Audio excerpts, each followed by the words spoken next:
কি রে, তুই কান্না করছিস কেন? আরে কিছু না, চোখে ময়লা গেছে। থাক, আর মিথ্যা বলিস না। আমি জানি সামনে তোর এইচএসসি পরীক্ষা। হ্যালো মামা, কই তুই? এই তো মামা ঘুরতাছি, কেন কি হইছে? আর মাত্র 5 দিন পর থেকে যে এইচএসসি এক্সাম, কোনো খেয়াল আছে? মাইরালা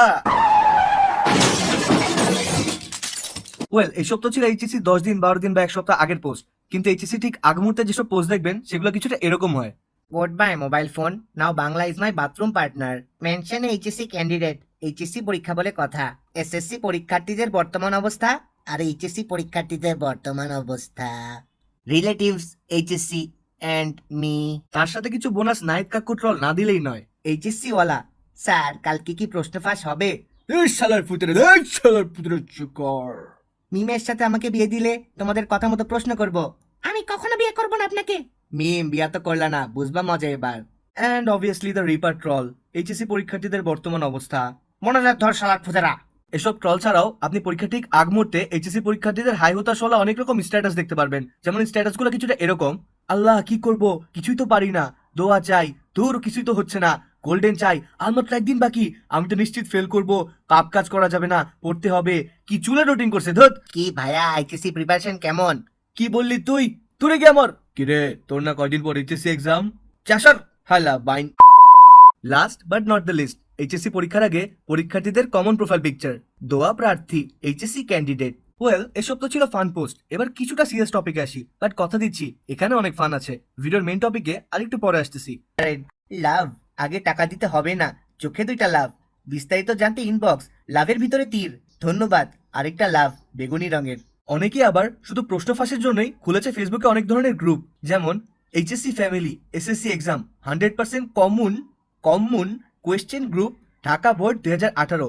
তারা কমন বানানটাই ঠিক মতো লিখতে পারে নাই। তারা কি ধরনের প্রশ্ন দিবে আপনি বুঝতেই পারতেছেন। 4 সেটে অবস্থা খারাপ হয়ে যায়, 25 সেট করলে না জানি কি হবে।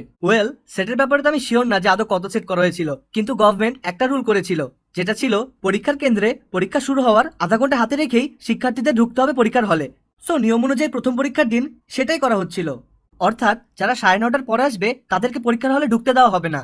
কিন্তু আপনারা জানেনই তো, বাংলাদেশের বিপক্ষে আম্পায়ারের ডিসিশন আর বাংলাদেশের ট্রাফিক জ্যাম কোনোটার উপরেই ভরসা করা যায় না।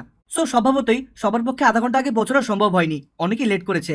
তাদেরকে প্রথমে ঢুকতে দেওয়া হয় নাই, নাম পরিচয় তালিকাভুক্ত করেই তারপরেই তাদেরকে পরীক্ষার হলে ঢুকতে দেওয়ার অনুমতি দেওয়া হয়েছে। কিন্তু কিছু এক্সেপশনাল কেসও তো থাকতে পারে, যেখানে কেউ কেউ পরীক্ষা শুরু হওয়ার সময় পর্যন্ত পৌঁছাতে পারেনি। হ্যাঁ, আমি সেরকম একজনের কথাই বলবো।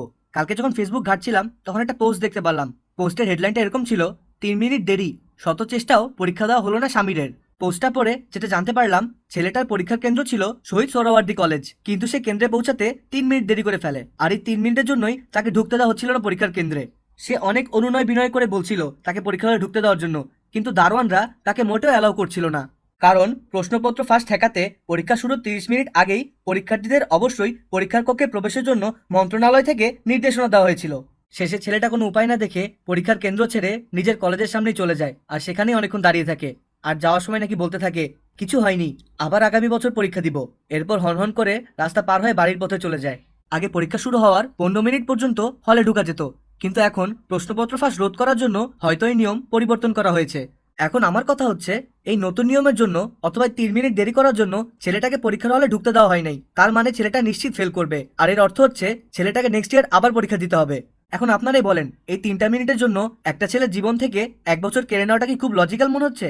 আমার কাছে বিষয়টা অনেক খারাপ লেগেছে। ছেলেটা অনেক আশা নিয়েই পরীক্ষা দিতে আসছিল, কিন্তু তাকে পরীক্ষার হলে ঢুকতে দেওয়া হয় নাই। আমি জানি এখন অনেকেই কমেন্ট করবেন, যা হয়েছে একদম ঠিক হয়েছে, দেরি করলো কেন, একদম উচিত শিক্ষা হয়েছে। এরকম দু একটার সাথে না হলে পোলাপান সিরিয়াস হবে না। কিন্তু একবার ভেবে দেখেন তো, যদি এই ছেলেটার জায়গায় আপনি থাকতেন বা আপনার কোনো ছোট ভাই থাকতো, তাহলে কি আপনি ঠিক এমনি চিন্তা করতেন? সত্যি বলতে আমি জানি যে নিয়মটা করা হয়েছে সেটা পরীক্ষার্থীদের ভালোর জন্যই করা হয়েছে, যাতে প্রশ্নপত্র ফাঁস না হয়। আমি মোটেও এটার বিরোধিতা করছি না, কিন্তু এটা মাথায় রাখা দরকার ছিল যেটা প্রথম পরীক্ষা, আর প্রথম পরীক্ষার দিন হয়তো অনেকে বুঝতে পারে নাই যে এক্স্যাক্টলি কখন বের হলে তারা সঠিক সময় পৌঁছাতে পারবে। সো ভিডিওটা যদি ভালো লেগে থাকে তাহলে অবশ্যই শেয়ার করবেন, আর যদি আমার কথা সহমত হয়ে থাকেন তাহলে প্লিজ কমেন্ট করে জানান, আর যদি না হন তাও কমেন্ট করে জানান, কারণ আমি সব কমেন্টই পড়বো। So then goodbye, take care. New video নিয়ে আবার খুব জলদি আসবো। সেই পর্যন্ত সবাই ভালো থাকবেন, আর বাংলা টকিজে সাবস্ক্রাইব করবেন।